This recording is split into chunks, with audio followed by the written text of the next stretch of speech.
Hi, welcome to the latest episode of NAMI-NYS Perspectives.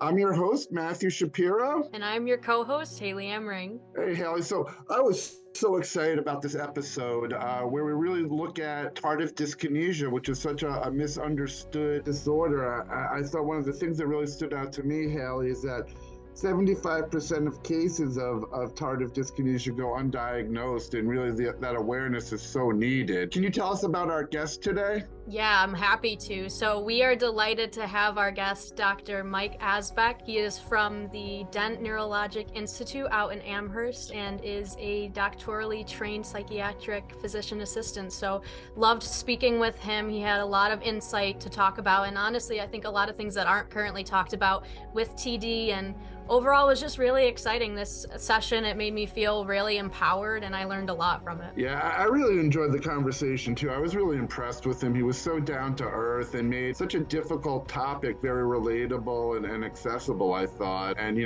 for people like us who have had to take medications for a long time, I think understanding what TD really is and its relation to medication was so important, so enlightening for me. Absolutely, I agree with that. And I think, too, broadening the scope, he shines light on the fact that commonly TD has been diagnosed in those who, have a diagnosis of schizophrenia, for example. And so that's something that's very common in the past of, okay, well, it's people that have a diagnosis of schizophrenia that are taking these antipsychotic medications and it's causing this diagnosis.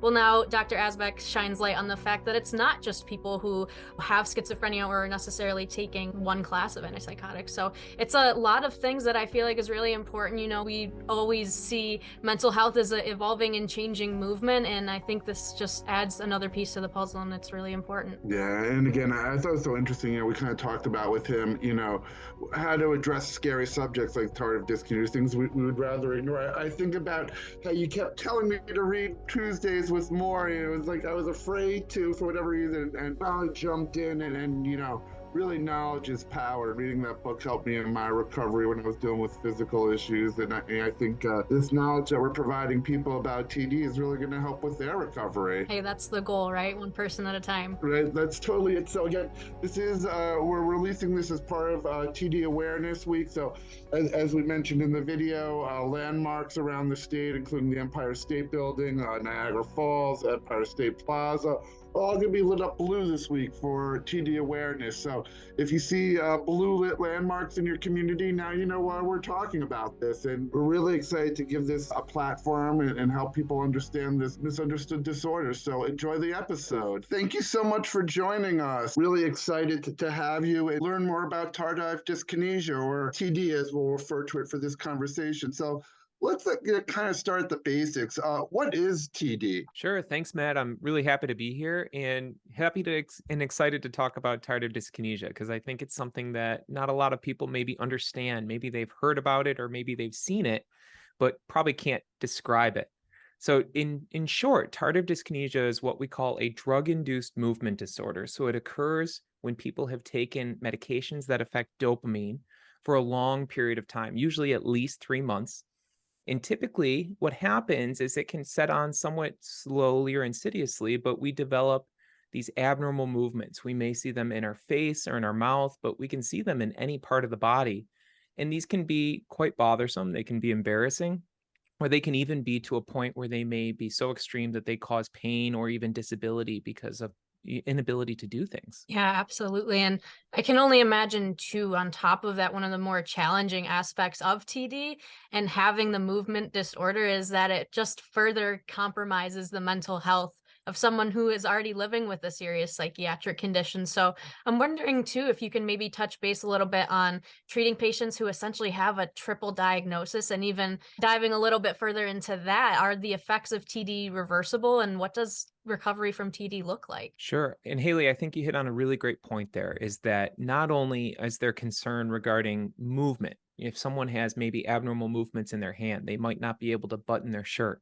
They might not be able to eat soup. There may be daily things that become very difficult, but there's also what we would call the psychosocial disability that can come with abnormal movements such as tardive dyskinesia. And if you have, maybe abnormal movements in your mouth that may be embarrassing, you may not want to go to the store. You may isolate. You don't want to see family because you feel like people are judging you or maybe looking at you funny. I've seen patients in my practice that have very severe TD that have told me that when they get on a bus, people will move to the other side of the bus because they don't want to sit next to them. Very often, people that have these abnormal movements are just, in people's mind, they're labeled as drug addicts. They think, oh, that person must be on something. So the level of disability or the impact of TD goes far beyond just whether there's movements, but rather what impact those movements may be having on that individual's ability to function physically and from a social perspective.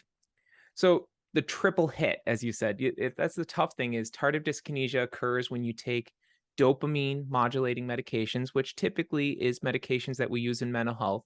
Antipsychotics work by blocking dopamine. There are some other classes of medications in like gastroenterology that can do a similar thing. But most commonly, when we think of TD, we're talking about medications that are used for mental health. So very often we have conditions that may require the use of an antipsychotic or other dopamine modulating medication. And historically, we always kind of thought about TD in the medical community as something that was just reserved for people that had schizophrenia or very severe mental illness. And as a result, I think we didn't really talk about it. It just kind of sat away and we just pushed it under the rug and we never, out of sight, out of mind. And now more and more research is showing that TD can happen in anyone. It's not limited to just people with severe mental illness, but rather is more driven by exposure to these types of medications. In recent years, we've had a lot of really fascinating and exciting developments in various treatments that we have for mental health. But as a result, we're also using these newer antipsychotic agents for conditions beyond schizophrenia. It's not uncommon that a patient may receive a low dose antipsychotic for depression or for bipolar disorder, or maybe even for tics or maybe some sort of Tourette's. We sometimes use antipsychotics for elderly patients that may have irritability or agitation. There's a lot of different uses for these medications. And as a result, we're now seeing tardive dyskinesia develop in patients that may not have severe mental illness, but rather still have exposure to these drugs. So we have the mental health condition that may have required that treatment. So that's the first hit. And then we may have the TD that develops, and that obviously can have both a physical and a psychosocial component. And after that, we may have a worsening of mental health or new onset mental health issues that occur because of that social impact, because of that embarrassment, because of the isolation that the patient may have because they're embarrassed by their movements. So it really is something that I'm so glad we're doing this. I want to bring this to light to patients or to caregivers or to even to mental health professionals that are listening, because a lot of times these patients are suffering, not just with movements, but also that downstream mental health impact because of the movements. Yeah, I think, it's so interesting, as someone, personally who has taken, psychiatric medications for most of my life and almost 45 years, it can be very scary to hear that, those meds could also lead to another disorder. So, I think one of the things that kind of helps to address being scared about something like this is knowing what the early warning signs are and, how we can address this as early as possible. So what should people look for that might imply that they have TD? Yeah, such a great point, Matt. I don't want the listeners to take away from this that these drugs are scary and should never be used. Right. Because just to give an example, antipsychotics for major depressive disorder roughly double the chances of us getting someone better. So they're a very powerful tool and they can, really have a remarkable effect for a lot of people that are suffering. But I always like to tell my patients, there's no perfect medication out there. Every time we prescribe a medication, we're making a decision of what are we looking to gain or achieve and what are we willing to give up to do it. So sometimes those side effects may just be some weight gain or maybe a little bit of sedation, but there are rare or less common side effects that can be more serious, such as TD. So the good news is that TD is not something that happens in everybody that takes these types of medications.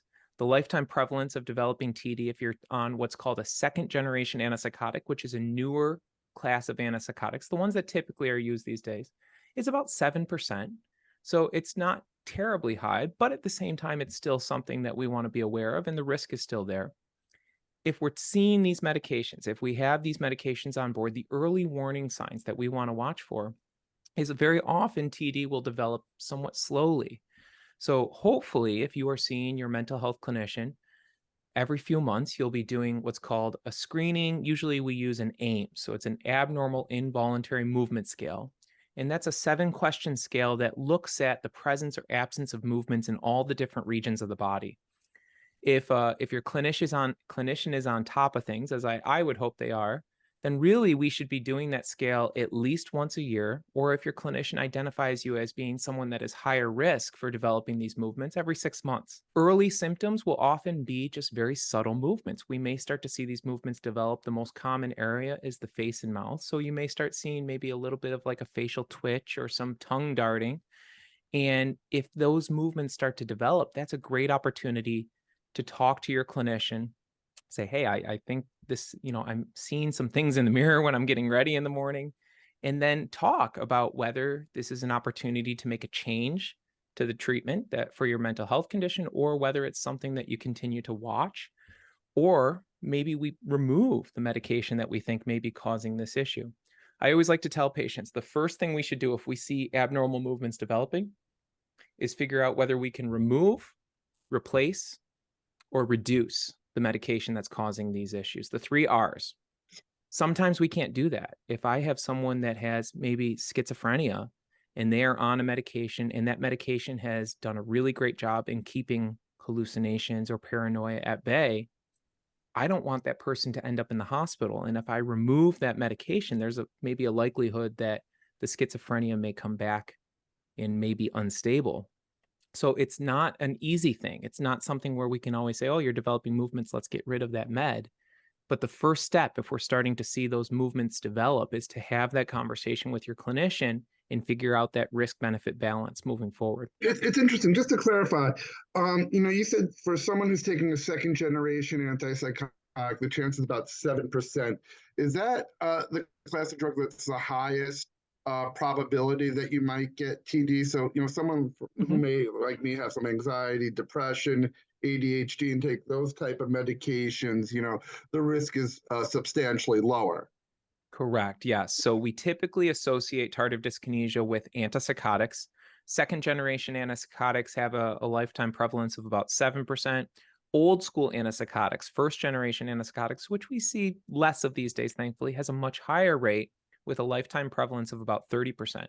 But when we move outside of that antipsychotic class and look at meds, SSRIs for depression, or maybe benzodiazepines for anxiety, there are some reports of developing TD with, antidepressant medications like an SSRI, but it's very rare. It's not something that is even, statistically where we could put a number on it.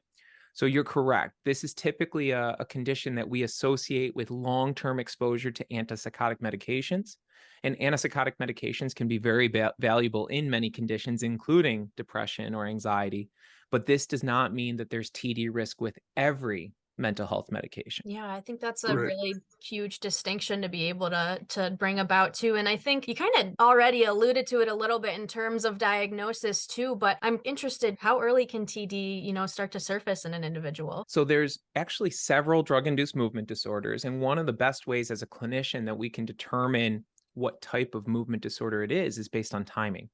So if we have someone that is initiated or first started on an antipsychotic and they develop abnormal movements, that would be what we would consider a acute drug-induced movement disorder. And some of those can include akathisia, dystonia, or acute Parkinsonism, just to name some of the other ones.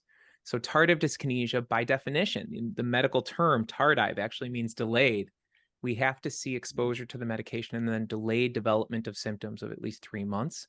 Or if they develop acute symptoms, maybe we make a change to an antipsychotic or to their medication, and then they develop these movements. Those movements have to persist for several months.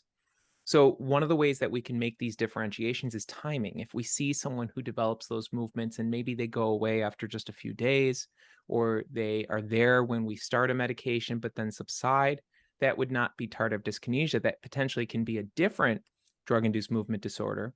And as on the medical side, as clinicians, it's very important for us to differentiate the different types of movement disorders, because treatment, if we get to the point that we need to treat it, treatment is going to be very different for different movement disorders as well. Yeah, absolutely. And I can imagine it even more having to stress the importance of if you notice these symptoms and it's something that you're concerned about, going to see your provider is that much more important because there are so many, it sounds like, different diagnoses that could potentially branch off of that. So thank you for answering that. And, kind of when these symptoms do start to show up, then, right? So are there certain types of therapies that are typically used to manage these symptoms and other types of treatment in general? And how effective are they? And if there's any potential even side effects to other medications too? Yeah, so the good news is that up until 2017, we did not have anything that was FDA approved to treat tardive dyskinesia. And I think in part that's why we didn't talk about it as much, because when you don't have a hammer, you don't look for the nail. And as I said earlier, I think very often, sadly, it's not that patients didn't have TD, but we probably as clinicians just didn't do a good enough job of screening for it and then helping those patients that were suffering. So we now have, since 2017, medications that are FDA approved to treat tardive dyskinesia. And the great news is that they're very effective. So these medications are called VMAT2 inhibitors, and it's a new class of medication. And they're highly effective at reducing the severity of these abnormal movements. Now, as we said earlier, every drug has side effects. So, there's always going to be that balance. There is no perfect medication. And with VMAT2 inhibitors, sometimes what you can see is they can make you a little bit sleepy. Sometimes they can actually push things a little bit too far in the other direction and slow you down a little bit, maybe make your movements a little bit too slowed down. These are all things that whoever is writing the medication would be monitoring, talking to you about.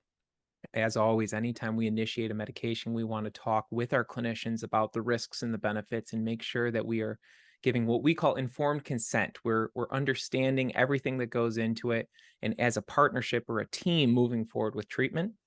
But in short, I think the good news is that we do have treatment now. So the maybe the more nuanced aspect of it is not, oh my goodness, what do I do if I have this? But at what point do we treat? Because not everybody is going to need treatment. Sometimes if these movements are mild, we just watch, we keep an eye on it, we make sure that those movements are not having an impact either physically or from a psychosocial perspective.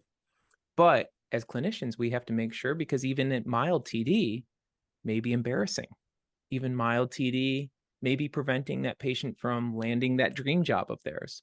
So we always need to make sure that we're asking the right questions, even for patients with mild symptoms, to make sure that we're determining whether treatment is needed based on that functional impact. Thank you. And of course, all treatment, it starts with awareness, as we kind of discussed before. So we're so grateful, Dr. Asbach, to have you help us raise awareness and let people know, what questions to ask their doctors, and to be aware of the warning signs and the things that we've discussed. And of course, this week is Tardive Dyskinesia Awareness Week in New York. We're very excited. We're going to have some of our New York State monuments lit blue, including Niagara Falls out where you are. So we're excited to see that. And now people will know why things are lit blue, and questions to ask their doctor and their therapist. So is there anything else you would want people to know to help empower themselves, or help support their loved ones who may have tardive dyskinesia? Yeah, I think we can borrow the post 9/11 subway ads, right? If you see something, say something. So we know that in the US, about 600,000 people have TD, but unfortunately, the estimates are that about 75% of those people are undiagnosed. So the vast majority of people that have this condition, that may be suffering, maybe having an impact in their lives from this condition, haven't talked to their clinicians about it. So sometimes the reason for that is the patient may just think that this is part of their condition. If you have bipolar disorder and you're on a medication for it, you may think, oh, well, this is just what happens when I take medications, or this is just part of my illness.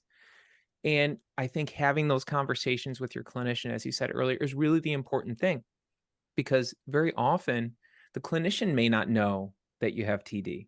I've had patients that come into my office that will tell me, I've been struggling with these movements and they're causing all kinds of difficulties. But when they come see me in the office, they've got their hands on the chair, they're really tense, and I don't catch the movements because they're working really hard to suppress them because they're embarrassed, or they're trying to make sure that they present in a good way. So make sure that you're having these conversations. If you're a family member and you know someone in your family that maybe is having abnormal movements, talk to them about it. See if it's something that they've been bothered by, if they've talked to their clinician. silence is never good for any of us. I think the more communication that we have with our clinicians, the more that we can educate and partner with patients and with their caregivers and clinicians, the better it's going to be, especially in this era where we have so much opportunity to learn more about these conditions through the internet, through media, through different ways like this. So I think the takeaway is if you see something, say something. And you know what, you raised something I want to touch on really quick when you have a patient in your office and they're holding the chair. You know, so many people, especially in New York now and more rural areas, are using telehealth services and things like that. So of course, the clinician or the therapist can't see the person, you know, maybe can only see them for the chest up, and maybe you would notice the tongue movements, but not hand movements. So again, I think that, you know, it's so important that people are aware of this, especially those who use telehealth and don't see their physicians or their therapists face to face. So again, it's so important that people know and to advocate for themselves for this. Yeah, absolutely. So interestingly, there is research that shows that clinicians can accurately diagnose over telehealth. So the fact that you're seeing your clinician over telehealth doesn't mean that they will never catch the TD. But you're right. If the clinician's not asking the right questions, if the clinician is not having the patient hold the camera back so that they can see the whole body, they may miss it. So if you have movements in your toes, you know, probably on a telehealth visit, your clinician is not going to say, "Hey, can I see your feet real quick?" So making sure that you're proactively bringing that up, making sure that you're monitoring and you're making a list of things that you want to talk to your clinician about when you have an appointment. That's always good because it makes sure that you're making the most of that time. We always have such limited time with our medical providers because of the way that healthcare is right now. There's just you know, a lot of need. So making sure that you come in with a good organization of what the problems are and what are the things that you've observed and need to discuss, that's always going to be beneficial.